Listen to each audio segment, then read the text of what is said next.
What's up, guys? So today I'm going to talk about Game Watch. Game Watch is an interesting character because he's not really been a good character in most Smash games. In Melee, he's not good. In Brawl, he was pretty good, but wasn't good enough to be like a relevant metagame character. And then Smash 4, he was not that good. And then Ultimate, right? So there was kind of a precedent set before Ultimate came out where Game Watch is bad. So I think when Ultimate dropped, most people were like, oh yeah, it's Game Watch. He's bad. Lol, moving on. I remember being one of the few players to be like, when the character came out, like, this character's pretty good, don't sleep on him. When everyone else was just assuming the character would be bad because of the precedent set. It's interesting because there's a lot of characters in Ultimate where a lot of their strengths and weaknesses have kind of been the same throughout previous iterations of the series, but their tier drastically changed because they got like one or two new tools in Ultimate that people really underrated.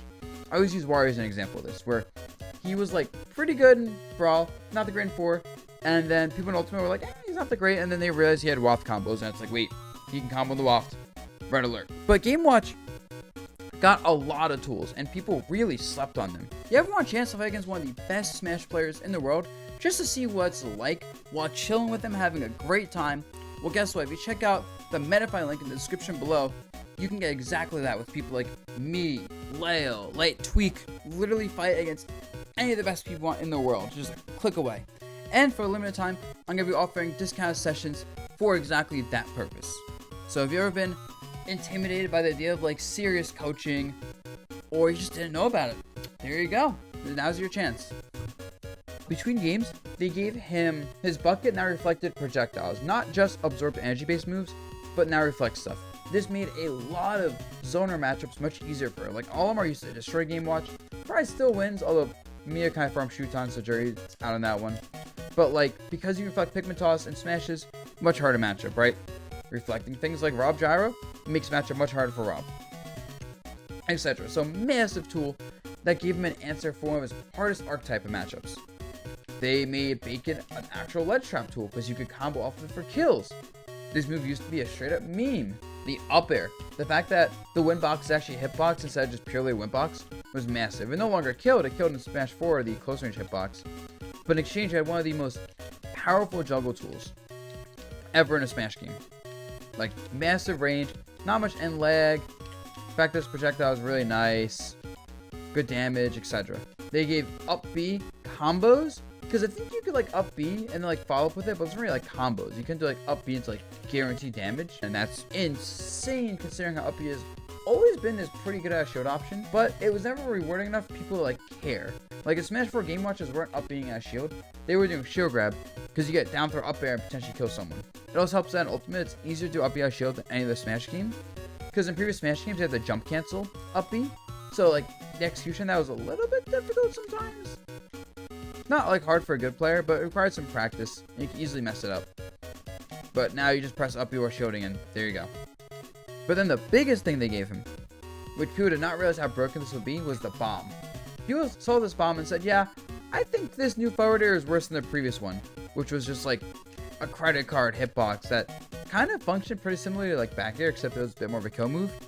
And people were saying, yeah, this bomb doesn't look great. I remember seeing this and I was like, bro, they're showing off this forward air for a reason. This is gonna be a good move. Kind of like how they showed Rose's neutral air when they showed like the character trailer for like everyone was here, and I was like, wait. I remember I was like, this looks worse than her Smash 4 Nair, but why are they giving her this new neutral air? Yeah, I felt the same way about the Game Watch forward air in that when they showed it off. And this move really, I think, is what pushed this character into being an amazing character. A timed hitbox that was not attached to Game Watch, right? So you could drop it and move back and space with it. Or you could drop it and move forward and then pressure with it instead for combos. Yeah, you can drop this move and like suddenly it does so much. It controls space because it's a giant explosion. You can kind of adjust the timing it explodes, like short hopping or versus full hopping. Maybe you fall through a platform and then you adjust where it's dropping as well. You can like drift back or forward and choose where it's so many things you can do with this move, right?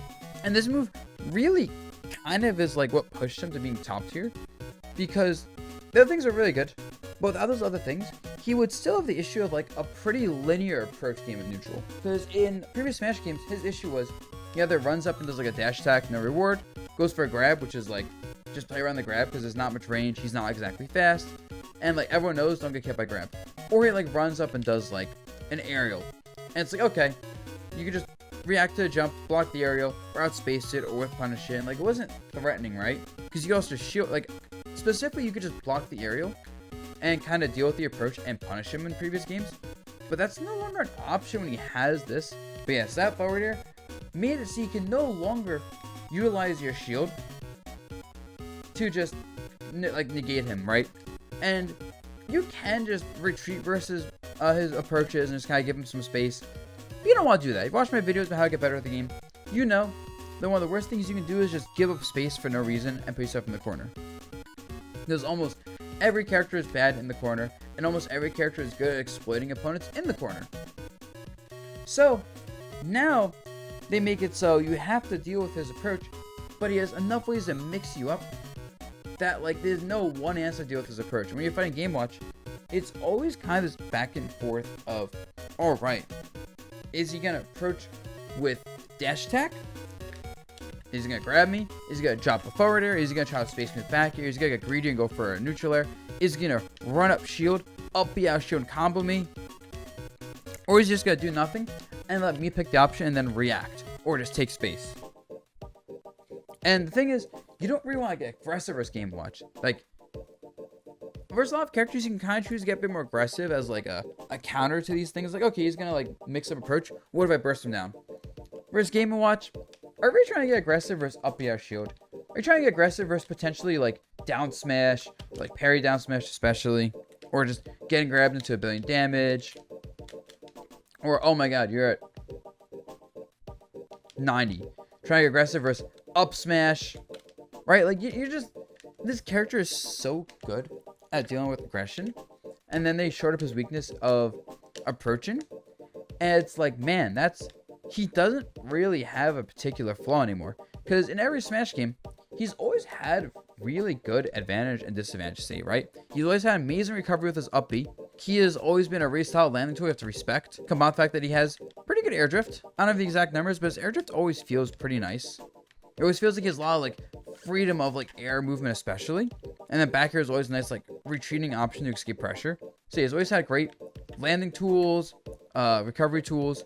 Ledge game has always been whatever for him, but like it's not bad. And then they also just amplified other parts of his kit that were like fine, but not amazing. Like his combo game was always pretty good in Smash games. They made it much better in this game. Like you can always do like, you know, lots of damage, kill confirms, potentially just take stocks early in other Smash games. He's always been a glass cannon. And in this game, he still is a glass cannon, right? I think that's the one thing that always holds him back is that he is very lightweight. Like, no matter what character you're fighting against, when you're Game & Watch, you will die at sub 100. Like, that's just normal. That's going to happen. You can't afford to take random hits often or you lose the game. You will just get hit by a random kill move mid-screen at 80 and that's your stock. And that's really what's kept him back from being, like, a top 5 character in Ultimate and probably will always keep him back from being a top 5 character in Ultimate.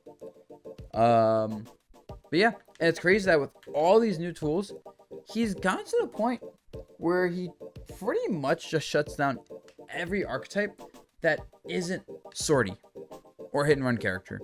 Like if you're playing a close range character, nope, this move just doesn't let you play the game anymore. Like you gotta get close to him, but because you're a close range character, but he just doesn't let it. Oh, you're like a heavyweight character? Yeah, this move and this move just also don't let you play the game anymore. Like you're at disadvantage versus him. You're there until you're dead. Like, you might as well SD right at that moment. It's not happening. Also, if your disadvantage state is particularly bad at all, like in general, like you have poor recovery, poor landing game, that's going to be such a sour spot in the matchup where he's so good at juggling, ledge trapping, and edge guarding. Like, there's not a single spot in disadvantage he doesn't cover. So when you have that one particular spot that can be exploited, it's rough. That's why, for example, like, he can fight a lot of sorties. That should be hard for him. Because even though he probably loses to Aegis, gets Aegis off stage. You've watched Mia play? Dude, I've seen Mia edgeguard Aegis so well. I'm like, oh, Shuten's off stage as Aegis. He's dead. He's off stage as Olimar. He's dead. Oh, Zomba's landing as Rob versus Mia. That's the stock right there. Oh, I don't know. X character is at the ledge versus Mia. He's throwing bacon. That's the stock. Like, it's actually insane. right? So archetype wise, you need a character with really big disjoints and mobility to be able to throw them out safely and weave around Game Watch's burst options and just his ability to like control the stage to even have a chance. Or you got a hit and run character like Greninja or Fox, who probably still lose the Game Watch because just like running around shielding and being patient while taking space and waiting for him to eventually try and hit you gives you enough openings. But it is an option. It's actually insane to like think about the fact that there was a time people thought this character wasn't good. Ultimate came out, people like, yeah, this character is not that great. You know, let's ignore like his 8 new tools. And the mice comes out and kicks everyone's ass, and everyone's like, this character's pretty good. And then Mia comes out and kicks everyone's asses even more, and everyone's like, damn, we thought this character was pretty good.